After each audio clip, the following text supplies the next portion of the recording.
O homem e os seus corpos. Annie Besant. Geralmente nos achamos tão identificados com o nosso corpo físico, que consciente ou subconscientemente nos julgamos ser esse corpo, e que, portanto, tudo de virtuoso ou vicioso que haja nesse corpo, faz parte integrante de nosso ser. E por esse padrão julgamos também as demais pessoas. O que a autora deste livro procura demonstrar-nos é que esse conceito é fundamentalmente errôneo, porque em verdade não somos o corpo físico. Que nós somos, sim, um ego imortal, que se reveste de um corpo físico, como este se reveste de uma roupa para atuar em seu próprio ambiente. Assim como, gasta essa roupa, alijamos e vestimos uma outra mais nova e quiçá mais bela. Assim também age o ego em relação à sua roupagem mais externa, que é o corpo físico, usa-o enquanto se presta ao seu objetivo e abandona-o quando perdeu a sua finalidade. Mas não existe apenas o corpo físico como veículo de manifestação do ego, interpenetrando existem outros corpos mais sutis, chamados corpo astral ou de desejos, corpo mental ou dos pensamentos concretos, corpo causal ou dos pensamentos abstratos, além de outros mais transcendentes, espirituais, que a humanidade ainda não começou a desenvolver. Assim, pois, do mesmo modo que o corpo físico não se cobre apenas com as peças externas, mas também com outras internas e mais íntimas, assim também ocorre com o ego. O corpo físico é o mais externo e mais grosseiro. Porém entre ele e o ego existem outros corpos mais íntimos, e portanto invisíveis aos sentidos físicos. Mas a autora não se limita a descrever esses corpos, ela também aborda o seu tratamento, não só para conservá-los e aperfeiçoá-los, mas ainda para preencherem melhor suas funções e se tornarem instrumentos adequados às necessidades do seu possuidor, o ego, também denominado consciência. A alma, etc. A começar pelo corpo físico, a autora mostra que sua constituição é mais complexa do que a que vulgarmente se conhece. Não consiste apenas de sua parte densa, visível e palpável, mas também de uma parte etérica, que está para a parte densa assim como o forro está para o paletó. Do ajuste da parte etérica com a densa e da harmonia de suas relações dependerá a boa ou má saúde física, a resistência do organismo e a sensibilidade de seu sistema nervoso. Daí toda uma técnica para a disciplinação dos órgãos físicos, o refinamento dos hábitos físicos e o seu alinhamento com os corpos internos. Tudo isso, e muito mais, expõe a autora num estilo claro, lúcido e empolgante, com as características de quem conhece sobejamente o assunto e pode argumentar com fatos comprovados em suas próprias experiências pessoais. É um livro de grande interesse para todos, crianças, jovens, adultos e idosos de ambos os sexos. Quem o leia simplesmente, poderá, no mínimo, aumentar a sua cultura, quem o leia e realize praticamente, melhorará a sua saúde física. Ampliará suas emoções, aprofundará suas ideias e pensamentos, e terá pela frente uma perspectiva mais cintilante na vida. Prefácio. Poucas palavras bastam para a apresentação deste pequeno volume. É o nono e último de uma série de manuais publicada para satisfazer o desejo daqueles que reclamam uma exposição simples e clara das doutrinas teosóficas. Muita gente se tem queixado de que a nossa literatura é ao mesmo tempo muito obstrusa, demasiado técnica e bastante cara para a grande maioria dos leitores. Estamos esperançados em que esta nova série, correspondendo a uma verdadeira necessidade, preencherá essa lacuna. A teosofia não é só para os sábios e eruditos, é para todos. É possível que dentre aqueles que nestes pequenos volumes elementares beberam as primeiras ideias das suas doutrinas, surjam alguns que sejam levados por elas a penetrar mais fundo nos seus aspectos científicos, religiosos e filosóficos, encarando os problemas teosóficos com o zelo de investigador e com a ardor do neófito.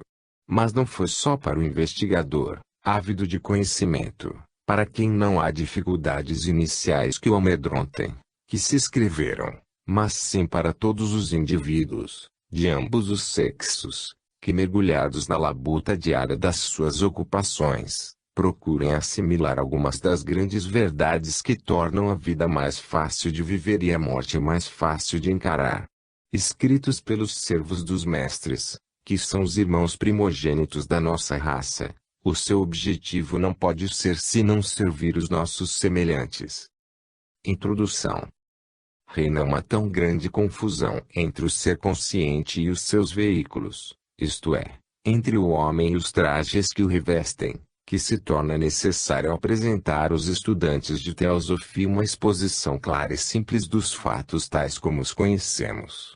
Na altura que chegamos em nossos estudos, há muitas coisas que antes se nos afiguravam vagas e ininteligíveis e que agora se tornaram definidas e claras como água. Muitos ensinamentos que antes aceitávamos a título de teoria, presentemente se transformaram para nós em fatos de conhecimento direto.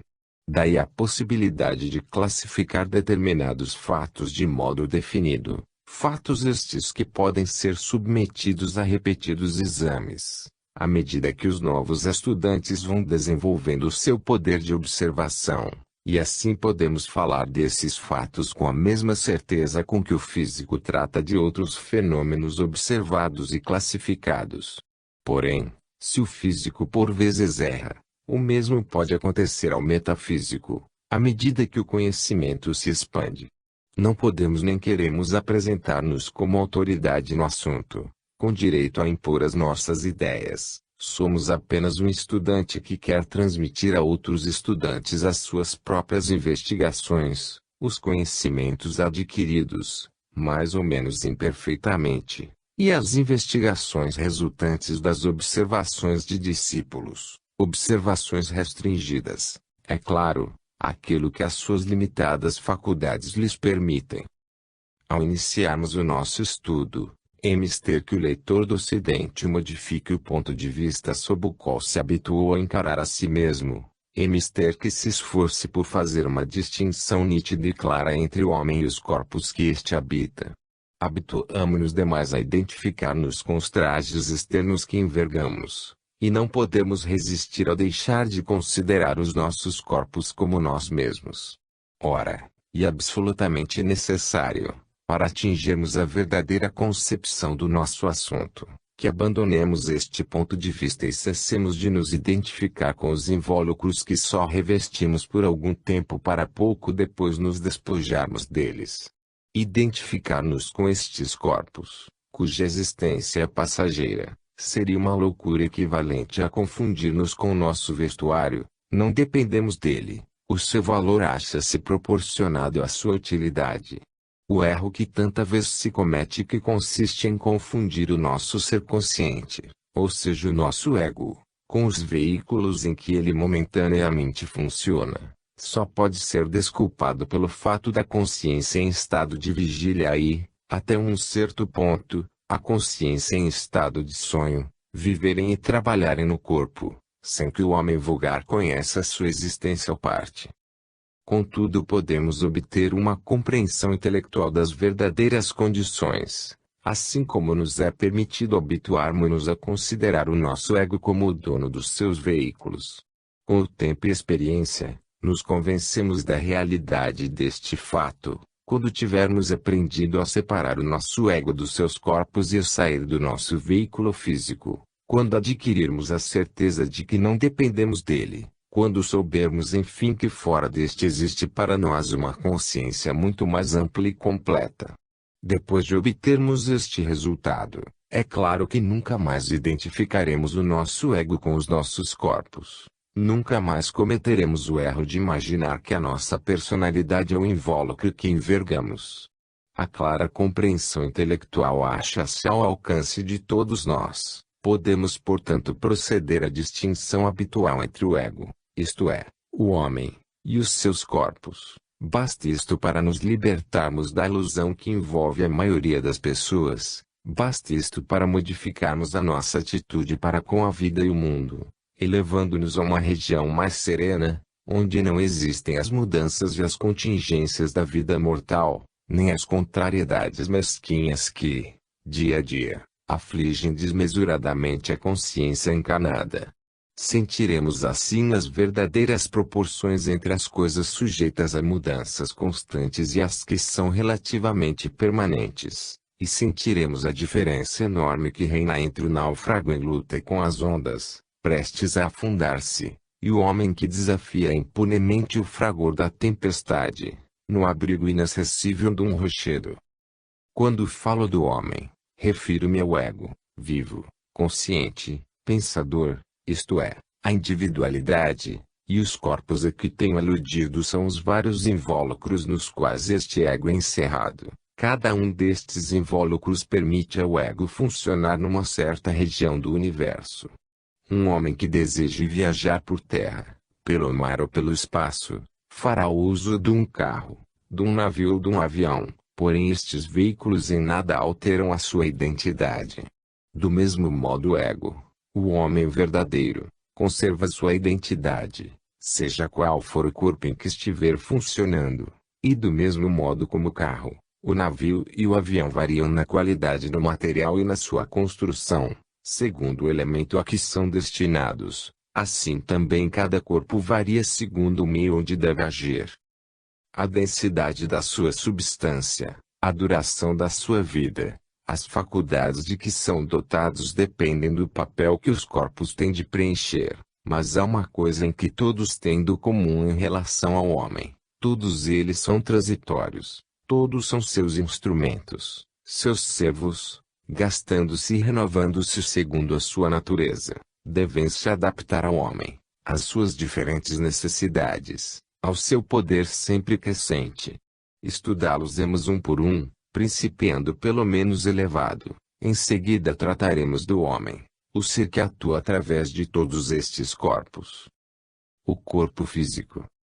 Sob a denominação de corpo físico devem incluir-se os dois princípios inferiores do homem, que na linguagem teosófica chamamos Stula Charita e Linga Charita. Ambos funcionam no plano físico. Ambos são compostos de matéria física e formados para um período de vida física, e ambos são abandonados pelo homem físico quando morre e desintegram no mundo físico quando o homem segue para o astral. Outra razão que nos leva a classificar estes dois princípios sob o nome de corpo físico ou veículo físico, é porque sempre usamos um ou outro destes trajes físicos, enquanto vivemos no mundo físico, ou antes, plano físico, como é costume chamar-lhe. Ambos pertencem a este plano devido à matéria de que são formados e pelo mesmo motivo nunca podem sair dele. A consciência que neles trabalha acha-se escravizada pelas suas limitações físicas e sujeita às leis ordinárias de espaço e tempo. Embora sejam parcialmente separáveis, é raro estarem separados durante a vida terrestre. De resto, essa separação não é para aconselhar, pois constitui sempre um sinal de doença ou de constituição mal equilibrada. Segundo os materiais de que são compostos, subdividem-se em corpo grosseiro e duplo etérico, dos quais o último é a reprodução exata, partícula por partícula, do corpo visível. É igualmente o intermediário que põe em movimento todas as correntes elétricas e vitais das quais depende a atividade do corpo. Este duplo etérico tem sido denominado até agora Linga Charira, porém, há várias razões para cessar o uso desse termo. Linga Charira teve, desde tempos imemoriais, uma significação muito diferente, quando empregado pelos livros hindus. E este desvio arbitrário do seu verdadeiro sentido tem dado lugar a grandes confusões entre os estudantes ocidentais e orientais da literatura hinduísta. A falta de outros motivos bastaria este para nos levar a renunciar a um uso impróprio do termo. E mesmo, é preferível empregar nomes facilmente compreensíveis para classificar as subdivisões da constituição humana, pois certas denominações da terminologia sânscrita constituem um verdadeiro obstáculo para os principiantes. Além disso, a expressão duplo etérico define exatamente a natureza e a constituição da parte mais sutil do corpo físico, sendo portanto significativo e fácil de reter, condição esta a que todos os nomes deviam obedecer. É etérico, por ser constituído por éter, e é duplo por ser uma reprodução exata do corpo grosseiro, a sua sombra, por assim dizer. Ora, a matéria física tem 7 subdivisões, que se distinguem umas das outras, e que, todas elas, dentro dos seus limites, mostram uma grande variedade de combinações. As subdivisões são o sólido, o líquido, o gasoso e o etérico. Este último, por sua vez, possui 4 condições que se distinguem entre si tão nitidamente como os líquidos se diferenciam dos sólidos e dos gasosos. São estes os 7 estados da matéria física. Qualquer porção desta matéria é suscetível de passar para um destes estados, mas, nas condições normais de temperatura e de pressão, a matéria adota um dos 7 estados como condição relativamente permanente, como por exemplo, o ouro que vulgarmente é sólido, a água que vulgarmente é líquida e o cloro que vulgarmente é gasoso. O corpo físico do homem é composto de matéria nestes 7 estados. O corpo grosseiro consiste de sólidos, líquidos e gases, e o duplo etérico, das 4 subdivisões do éter, conhecidas respectivamente sob as denominações de éter I, éter 2, éter 3 e éter 4. As pessoas às quais se expõem as mais elevadas verdades teosóficas, queixam-se constantemente de ser tudo isto demasiado vago, e perguntam: por onde devemos principiar? Qual deve ser o ponto de partida se quisermos instruir-nos a nós próprios, se quisermos provar a verdade das asserções já feitas? De que meios nos devemos servir? Numa palavra, qual é o alfabeto desta linguagem que os teosofistas empregam com tanta volubilidade? Como devemos nós proceder, simples homens e mulheres do mundo, a fim de compreendermos e verificarmos nós mesmos estes assuntos, em vez de nos contentarmos com as experiências daqueles que declaram já saber tudo? Tentarei responder a esta pergunta nas páginas seguintes, fazendo por mostrar aos que são realmente sinceros, quais as primeiras medidas práticas a tomar. É claro que estas medidas devem aplicar-se a uma vida, cujas regiões moral, intelectual e espiritual serão igualmente submetidas a uma educação sistemática, pois é evidente que o tratamento exclusivo do corpo não basta para tornar o homem um visionário ou um santo. Por outro lado, o nosso dever é, indubitavelmente, submeter o corpo a uma certa preparação, visto que ele constitui um instrumento indispensável para nos orientarmos em direção ao verdadeiro caminho. Se nos ocuparmos somente do corpo, nunca alcançaremos as alturas a que aspiramos, mas também, se o votarmos ao desprezo, do mesmo modo nos será impossível galgar essas alturas. Os corpos em que o homem tem de viver e trabalhar são os seus instrumentos. Devemos compreender, antes de mais nada, que nós não fomos feitos para o corpo, mas sim o corpo para nós. Devemos utilizar-nos dele, mas não devemos, de modo nenhum, prestar-nos a servi-lo. O corpo é um instrumento que tem de ser purificado, aperfeiçoado, moldado numa forma própria e constituído pelos elementos mais aptos a torná-lo o instrumento dos mais sublimes desígnios do homem no plano físico. Tudo quanto se fizer com esse objetivo em vista, deve ser alvo de maior interesse e incitamento. Do mesmo modo se deve evitar tudo quanto lhe for contrário. Os desejos que o corpo manifesta, os hábitos que contraiu no passado, nada disso tem importância. O corpo é nosso servo, deve submeter-se aos nossos desejos. Se lhe permitimos que se apodere das rédeas, se nos deixamos guiar por ele, em vez de o governarmos nós, então está tudo perdido. O fim que nos propunhamos atingir, o objetivo da vida inteira acha-se invertido e toda espécie de progresso se torna inteiramente impossível. É este o ponto de partida para todo aquele que for sincero. A própria natureza do corpo físico faz dele uma coisa fácil de se transformar num servo ou num instrumento. Possui certas particularidades que nos ajudam a desenvolvê-lo, a guiá-lo e a moldá-lo, segundo o nosso desejo. Uma dessas particularidades consiste na sua prontidão em seguir uma certa linha de conduta, logo que a ela tenha sido habituado, trabalhando para isso com o mesmo afã e o mesmo gosto com que antes se dedicara a outra tarefa muito diferente.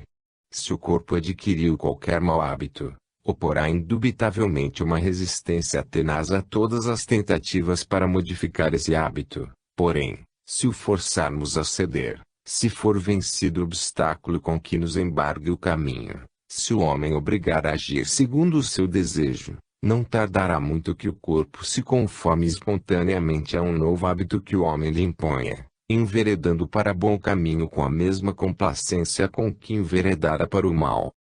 Ocupemo-nos agora do corpo denso, que podemos chamar, de um modo geral, a parte visível do corpo físico, embora os elementos gasosos não sejam visíveis ao olhar físico destreinado. Constitui o traje mais exterior do homem, a sua manifestação menos elevada, a expressão mais limitada e mais imperfeita do ego. O corpo denso. É forçoso ocuparmos-nos longamente da constituição do corpo, a fim de compreendermos a maneira de nos assenhorearmos dele para o purificar e educar. Em primeiro lugar, tomemos em consideração duas espécies de funções, das quais umas se acham submetidas à vontade, sendo as outras, pelo contrário, geralmente independentes. Ambas funcionam por meio de vários sistemas nervosos. Um deles é o grande simpático, como vulgarmente lhe chamam. É composto dos nervos involuntários e preside as funções do corpo, estando encarregado de manter a vida habitual, isto é, a contração e expansão dos pulmões, as pulsações do coração, os movimentos do aparelho digestivo, etc.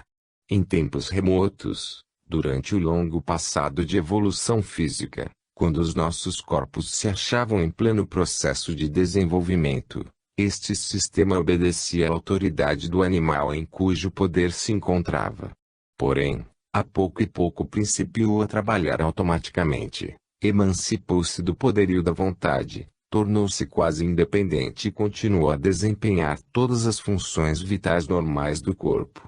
Enquanto o homem goza de saúde, estas funções passam-lhe despercebidas. Sabe que respira quando qualquer opressão lhe corta momentaneamente a respiração, sabe que o coração trabalha, quando as pulsações são violentas e irregulares, mas se tudo funcionar normalmente, não dá por nada.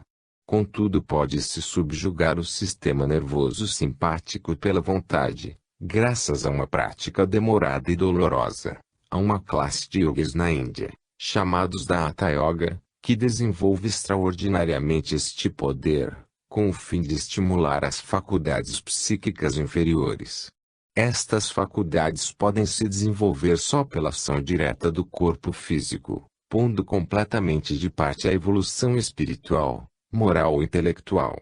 O Hatha Yoga habitua-se a reprimir a respiração, a ponto de a suspender por largo espaço de tempo. Aprende a regular as pulsações do coração segundo a sua vontade, acelerando ou retardando a circulação e produzindo assim um estado de êxtase que tem por resultado libertar o corpo astral.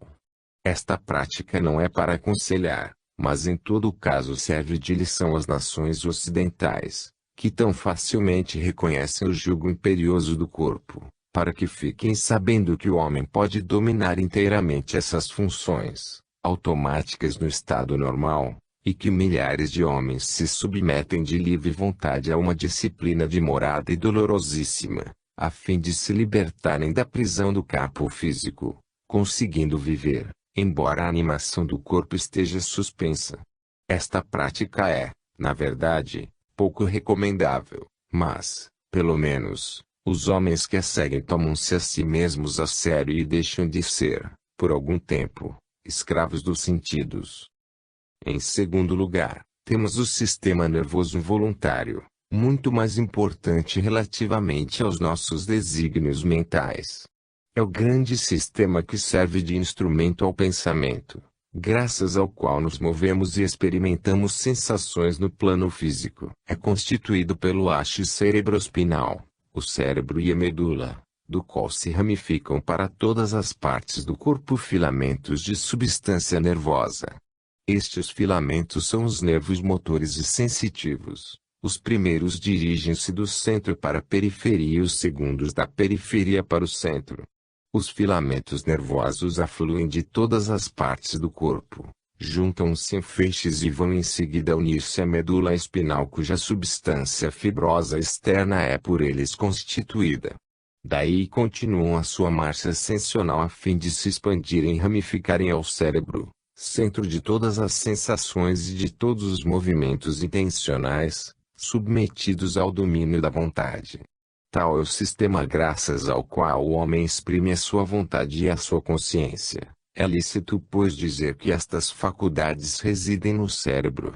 O homem não pode fazer nada no plano físico sem se servir do cérebro e do sistema nervoso. Se estes aparelhos se danificam, logo o homem se vê na impossibilidade de se exprimir com método. É justamente neste fato que o materialismo baseia a sua conhecida objeção. O pensamento depende da atividade cerebral e varia com esta atividade. Realmente, se, como os materialistas, nos ocuparmos só do plano físico, temos de concordar que o pensamento e a atividade cerebral variam conjuntamente, é mister empregarmos forças de outro plano, do plano astral, para demonstrar que o pensamento não resulta da atividade nervosa. O homem, cujo cérebro sofria a influência perniciosa de uma doença, num acidente ou de uma droga qualquer, já não pode exprimir sistematicamente o seu pensamento no plano físico. O materialista também nos mostrará que certas enfermidades produzem um efeito especial no pensamento. Há, por exemplo, uma doença muito rara, a afasia, que destrói determinada parte do tecido cerebral, perto do ouvido, o que resulta na perda total da memória das palavras. Se se fizer uma pergunta a uma pessoa que sofra desta doença, não se obterá resposta, porque isso lhe é totalmente impossível. Se se lhe perguntar como se chama, conservar-se-á muda, porém se lhe pronunciar o nome, logo mostrará que o reconhece. Se se lhe fizer qualquer leitura, dará sinais da aprovação ou de sentimento. Consegue, portanto, pensar, mas não consegue falar. Parece que aquela parte do cérebro que desapareceu estava ligada à memória física das palavras e devido à sua falta, o homem, no plano físico, perde a memória das palavras, e emudece, embora simultaneamente conserve o poder de pensar e a faculdade de concordar com qualquer proposta que lhe fazem, ou, não lhe agradando, de mostrar o seu dissentimento. É claro que o argumento materialista cai por terra, assim que o homem se liberta do seu instrumento cheio de imperfeições, então é-lhe permitido manifestar o seu poder, para logo perder novamente, quando só tiver à sua disposição os meios físicos de expressão. Seja como for, a importância desta discussão, relativamente às nossas pesquisas atuais, não consiste no valor, maior ou menor do homem se ver limitado, na sua expressão sobre o plano físico, pelas faculdades do seu instrumento físico, instrumento que é suscetível de ser influenciado pelos agentes físicos. Se, como acabamos de ver, estes agentes o podem prejudicar, também é certo que o poderão aperfeiçoar. Esta consideração terá para nós uma importância capital. Como todas as outras partes do corpo, estes sistemas nervosos são constituídos por células, pequeninos corpos, bem definidos, formados por uma substância interna rodeada de uma parede externa, visíveis ao microscópio e modificados segundo as suas diversas funções. Estas células, por sua vez, compõem-se de pequenas moléculas, as quais são formadas de átomos. Cada um destes átomos constitui para o químico a última partícula indivisível de um elemento químico. Estes átomos químicos combinam-se de inúmeras maneiras para formar os gases, os líquidos e os sólidos do corpo denso. Para o teósofo, cada átomo químico constitui um ser vivo, capaz de viver uma vida independente, e cada combinação destes átomos num ser mais complexo constitui novamente um ser vivo. Cada célula tem também vida própria e todos estes átomos químicos, todas estas moléculas e células se ligam para formar um todo orgânico, um corpo, que serve de veículo a uma forma muito mais elevada de consciência, um estado, enfim, que estes seres rudimentares nunca conheceram nas suas existências separadas. Ora, as partículas de que estes corpos se compõem mandam em constante vai-vem, visto serem agregados de átomos químicos tão minúsculos que não são visíveis a olho nu, embora muitos se possam distinguir ao microscópio. Uma gota de sangue, visto ao microscópio, aparece-nos animada de uma vida cheia de intensidade. É um pequeno mundo de corpúsculos vivos, brancos e vermelhos. Os brancos assemelham-se muito, pela sua estrutura e atividade, a amebas vulgares. Acompanhando certas doenças veem-se micróbios, bacilos de várias espécies. Os sábios dizem-nos que existem em nossos corpos micróbios amigos e inimigos. Uns prejudicam-nos, outros precipitam-se sobre esses e exterminam-nos, devorando vorazmente todos os nocivos intrusos, e toda a matéria afetada. Há micróbios vindos do exterior que nos assaltam e devastam os nossos corpos com todos os horrores da doença. Há outros, porém, que velam pela nossa saúde, e assim, por este processo renovam-se incessantemente os materiais que constituem o nosso traje corpóreo. Fazem parte do nosso corpo por algum tempo, depois abandonam-no para entrar em outros corpos, dando lugar a uma troca contínua, a um constante vai-vem. A grande maioria da humanidade quase desconhece estes fatos, ou, se os conhece, não lhes liga importância. E contudo, é nestes fatos que se baseia a possibilidade da purificação do corpo denso, tornando-o assim um veículo mais digno do seu dono. O homem vulgar dá toda a liberdade ao corpo para se edificar ao acaso, com a ajuda dos materiais de que dispõe. A natureza desses materiais é-lhe indiferente. Se correspondem aos seus desejos, está satisfeito e não lhe importa saber se constituem uma morada pura e nobre para o ego, que é o homem verdadeiro e cuja vida é eterna. Não exerce nenhuma vigilância sobre estas partículas errantes, nem as escolhe, nem as rejeita. Procede como qualquer pedreiro negligente que lança a mão de toda a casta de sucata para edificar a sua casa. Tudo serve a esse pedreiro: farrapos de lã, lama, aparas, areia, pregos, imundícies de toda a qualidade. Numa palavra, o homem vulgar edifica o seu corpo sem a mais pequena noção do que está fazendo. Depreende-se, portanto, que a purificação do corpo grosseiro deve consistir num processo de seleção das partículas que deixarem entrar na sua constituição. O homem deve introduzir nele, sob a forma de alimento, os elementos constituintes mais puros que conseguir obter, rejeitando simultaneamente tudo quanto for impuro e grosseiro. O homem sabe que as partículas que entraram na composição do seu corpo, durante o tempo em que viveu indiferente, desaparecerão gradualmente no espaço de 7 anos, processo que pode ser consideravelmente acelerado, e portanto resolve-se nunca mais admitir entrada de elementos impuros. À medida que aumenta o número de elementos puros, vai se formando no seu corpo um exército de defensores que se encarregam de destruir todas as partículas nocivas que o atacam, vindas do exterior, ou que nele penetram sem o seu consentimento. É, pelo exercício de uma vontade ativa de conservar a pureza do corpo, ainda mais a protegerá, pois essa vontade, atuando como uma força magnética, afasta implacavelmente todas as criaturas imundas que de bom grado lá entrariam, e defende-o assim contra todas as incursões, a que estará sujeito enquanto viver numa atmosfera impregnada de todo tipo de vicissitudes e impurezas. O primeiro passo que o homem dá para a prática da yoga, consiste nesta purificação do corpo, neste desejo de o tornar um instrumento digno de ego. Deve dar esse passo na vida presente ou em qualquer outra vida, antes de fazer gravemente a seguinte pergunta: de que maneira poderei eu próprio verificar as verdades da teosofia? Toda verificação pessoal de fatos superfísicos depende da completa sujeição do corpo humano ao seu soberano, o homem. Este é que deve proceder à verificação, porém esse trabalho é-lhe impossível enquanto o corpo for impuro ou lhe servir de prisão.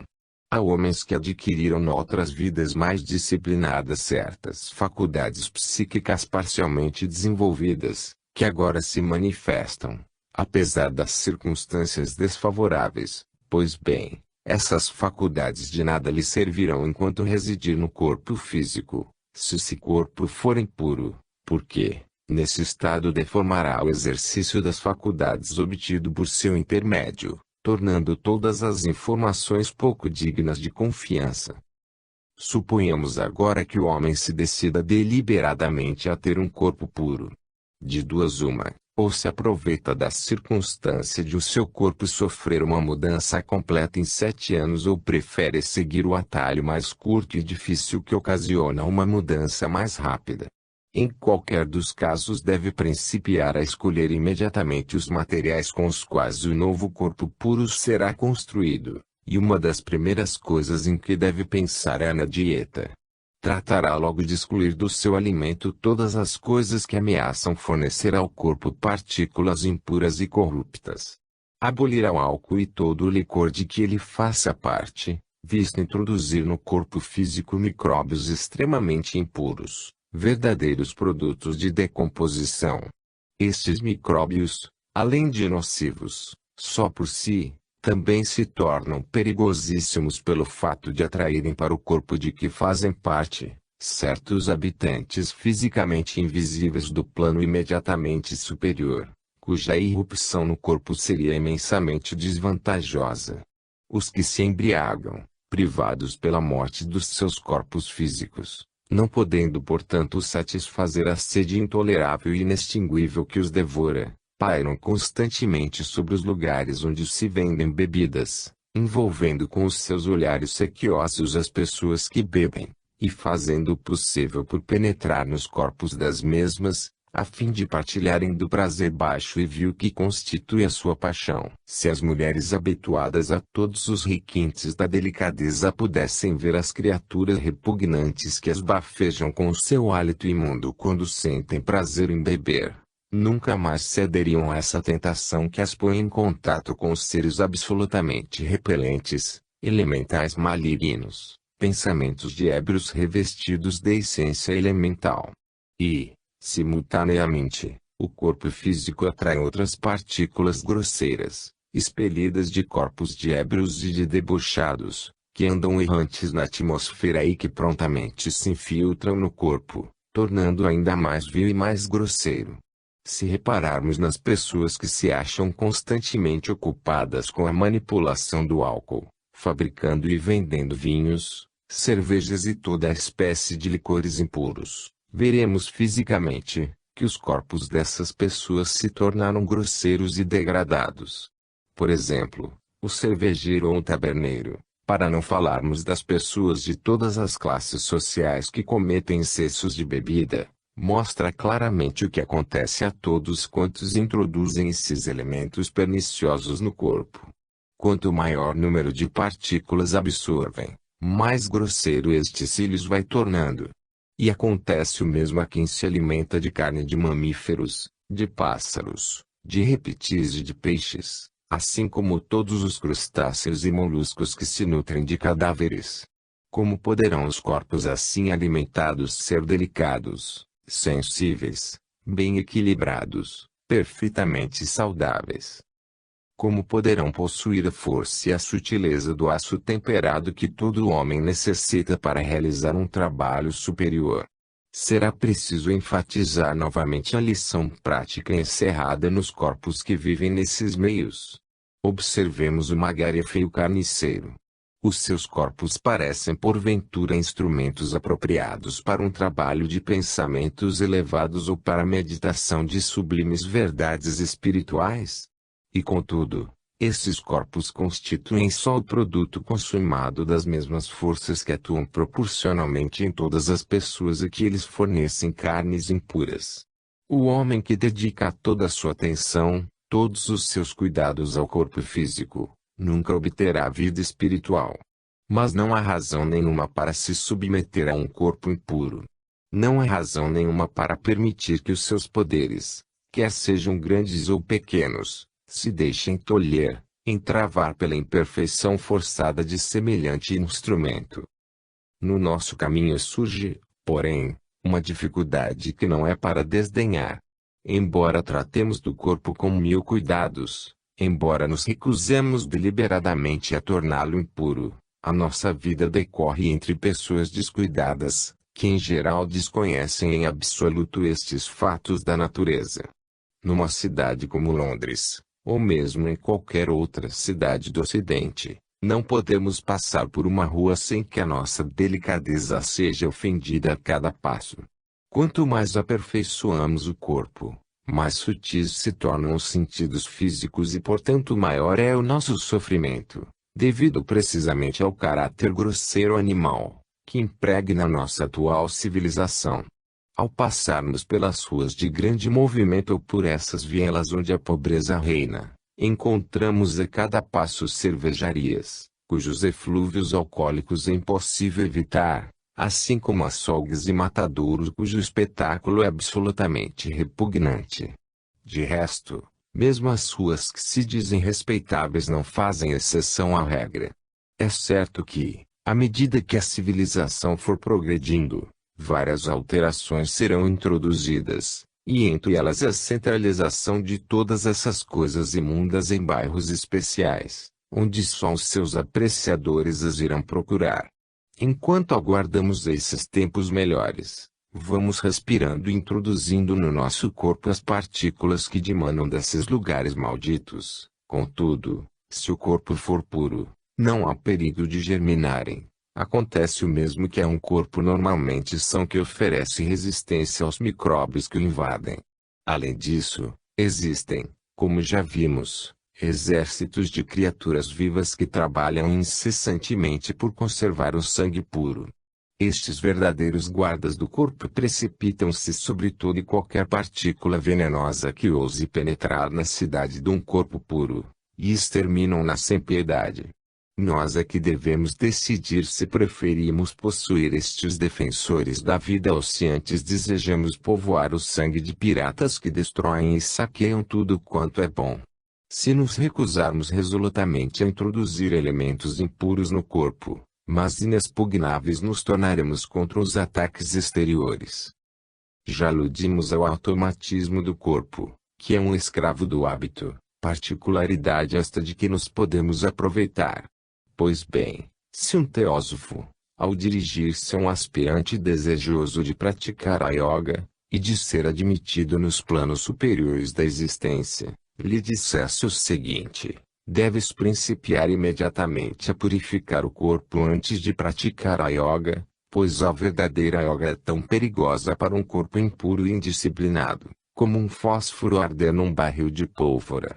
Se, repetimos, o teósofo assim falasse ao aspirante, este provavelmente lhe mostraria receio de que a sua saúde sofresse um grande abalo em virtude de semelhante sistema. Ora, para dizer a verdade, o corpo acaba por não se importar com o que lhe dão, contanto que lhe conservem a saúde. Em pouco tempo se habitua a qualquer forma de alimento puro e nutritivo. Justamente na sua qualidade de criatura automática, o corpo submete-se prontamente aos desejos do seu dono e não insiste demasiado para obter as coisas que constantemente lhe recusam. Se não prestarem atenção aos seus pedidos de alimentos ordinários e rançosos, não tardará muito que mostre repugnância por esses mesmos alimentos, antes tão apreciados. Um paladar moderadamente natural mostra aversão pela caça e versão que já se encontram naquele estado de decomposição que os franceses denominam faisandé. Do mesmo modo um gosto puro se revolta contra a roda casta de alimentos grosseiros.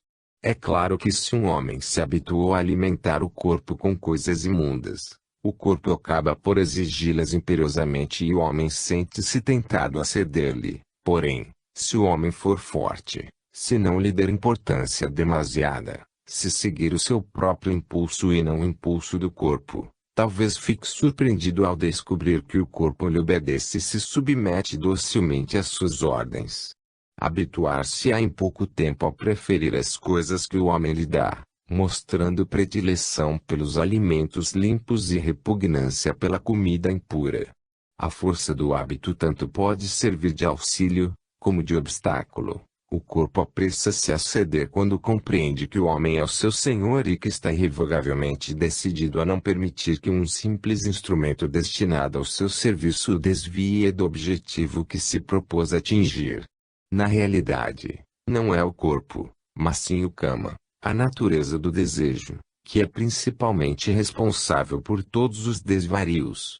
O corpo adulto acostumou-se a exigir coisas especiais. Mas se repararmos numa criança, veremos que o seu corpo não pede espontaneamente as coisas que causam prazer tão grosseiro aos corpos adultos. A não ser que obedeça à influência nefasta de uma hereditariedade perversa, o corpo da criança mostra em geral repugnância pela carne e pelo vinho. São as pessoas adultas que a obrigam a comer carne, são os pais que lhe oferecem um gole de vinho à sobremesa, dizendo-lhe que é para parecer um homenzinho, e assim conseguem que a criança, levada pelo seu instinto de imitação em obediência às ordens dos pais, enverede por mau caminho e adquira esses hábitos tão perniciosos. Depois, é claro, formam-se gostos impuros, despertam os velhos desejos câmicos, que podiam ter sido extirpados, e o corpo habituar-se-á gradualmente a exigir as coisas com que o alimentavam.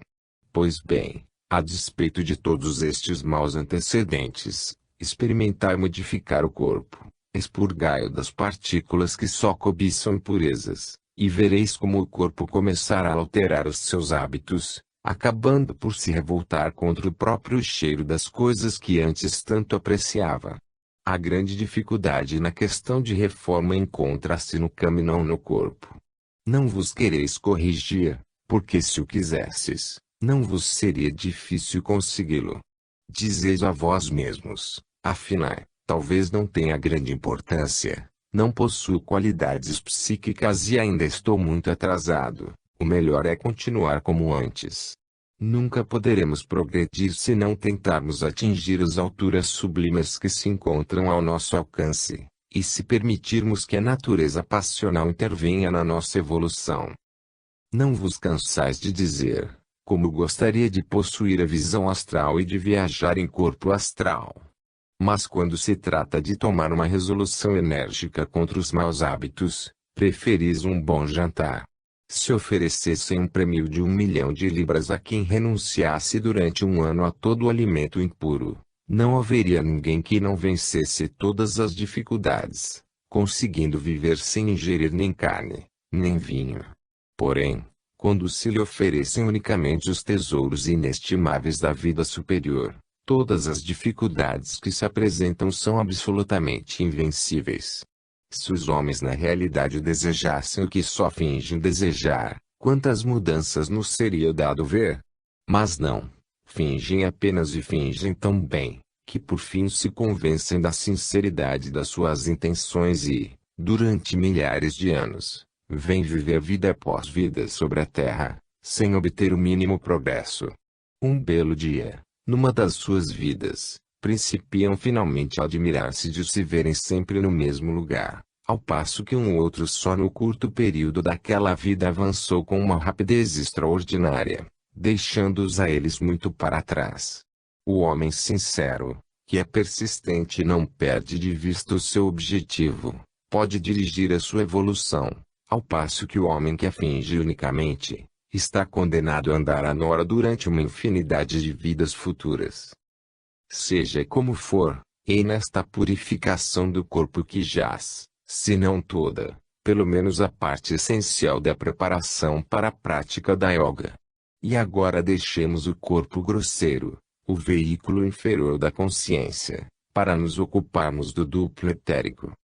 O duplo etérico.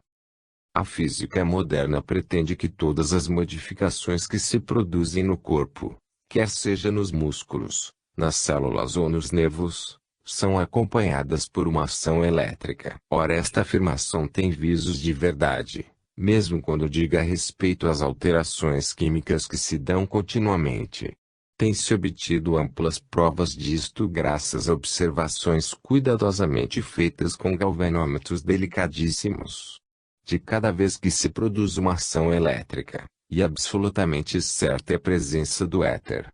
A existência de uma corrente constitui, portanto, uma prova da presença deste éter que penetra e envolve os corpos. Nenhuma partícula de matéria física se acha em contato com outra partícula. Todas elas estão suspensas num campo de éter. Os homens de ciência do Ocidente aceitam apenas como hipótese necessária aquilo que o discípulo enfronhado na ciência oriental constata ser um fato observado e fácil de verificar, porque, na realidade, o éter é tão visível como uma cadeira ou uma mesa, mas só para quem possui o condão de o ver. Como já dissemos, o éter existe em 4 estados, dos quais o mais sutil é formado pelos últimos átomos físicos. Não se trata do chamado átomo químico que, na realidade, é um corpo complexo, mas sim do último átomo do plano físico cuja decomposição dará a substância astral. O duplo etérico compõe-se destas 4 espécies de éter que penetram todos os constituintes sólidos, líquidos e gasosos do corpo grosseiro, rodeando cada partícula com um invólucro etérico e apresentando assim um duplicado exato da forma mais grosseira. Este duplo etérico é perfeitamente visível à vista educada para esse fim. Tem uma cor roxo-cinzentada, e a sua textura é fina ou grosseira, conforme for a do corpo denso.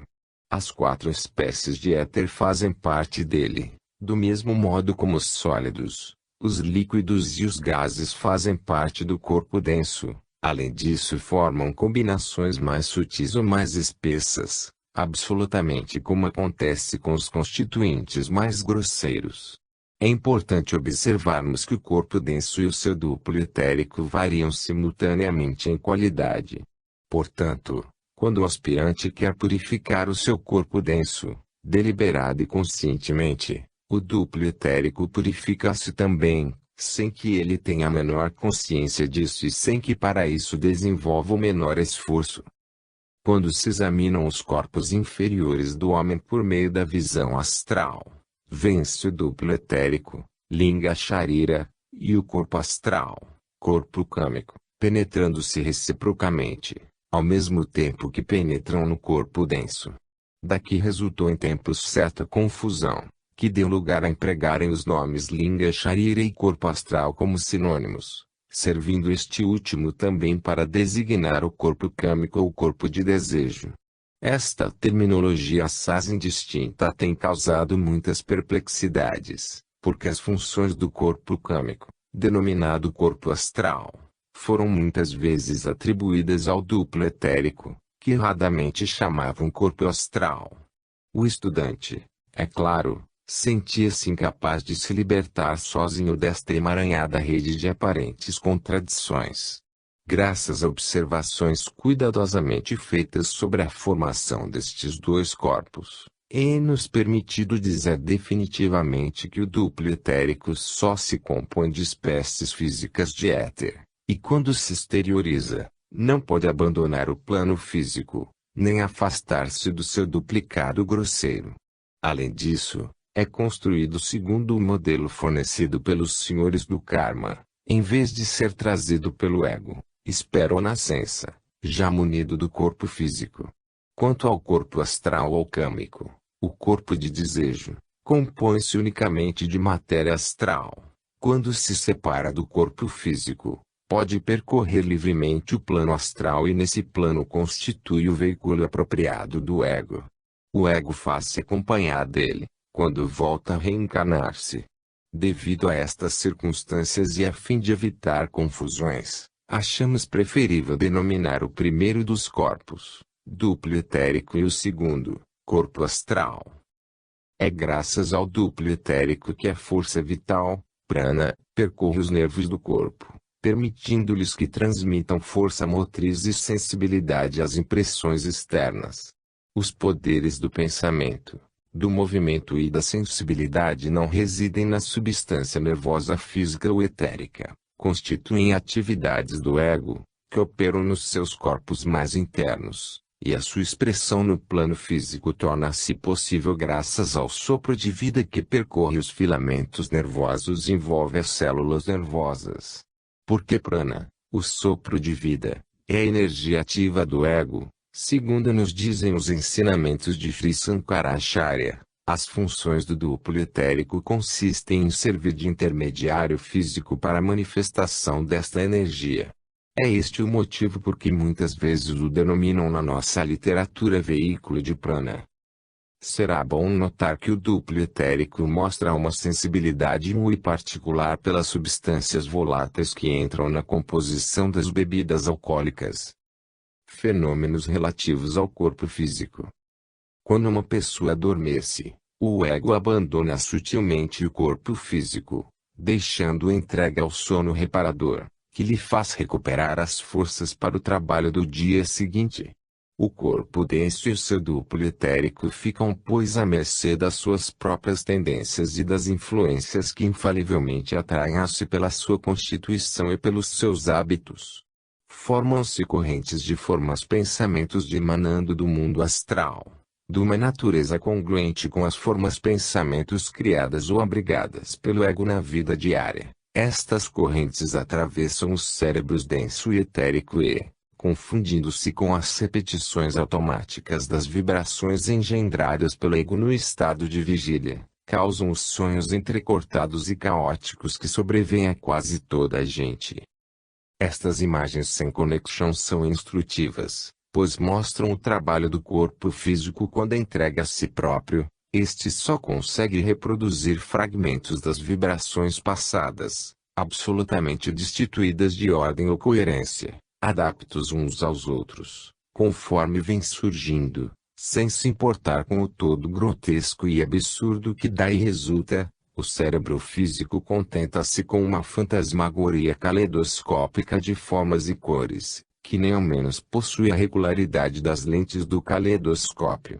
Olhados desta forma, o cérebro denso e o etérico, vê-se à primeira vista não serem de modo nenhum os criadores do pensamento, mas sim os seus instrumentos, e para demonstrar basta ver o desconexo das suas criações, quando entregues a si próprios.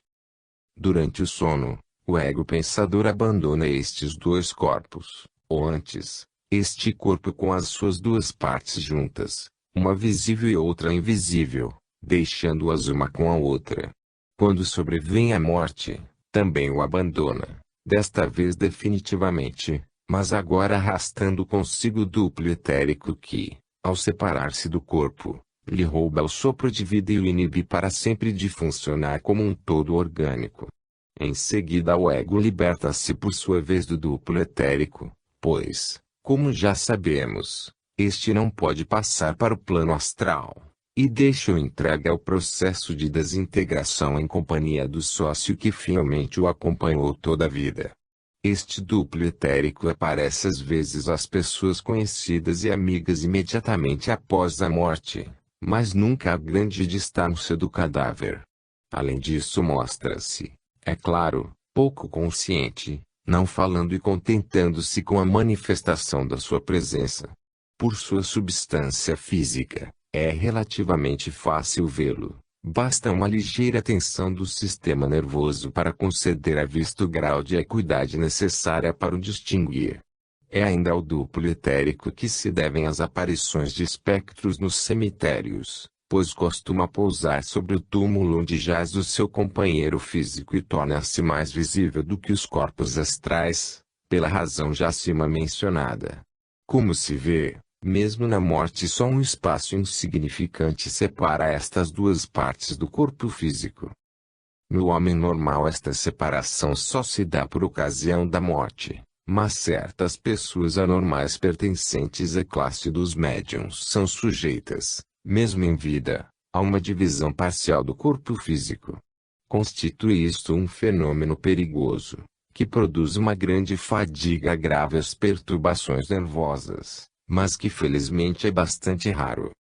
Quando o duplo etérico se exterioriza, tem de se dividir a si mesmo em duas partes. Não se pode separar completamente do corpo grosseiro sem causar a morte deste, visto que a sua presença é necessária para a circulação das correntes do sopro da vida. Mesmo a separação parcial do duplo etérico é suficiente para mergulhar o corpo denso num estado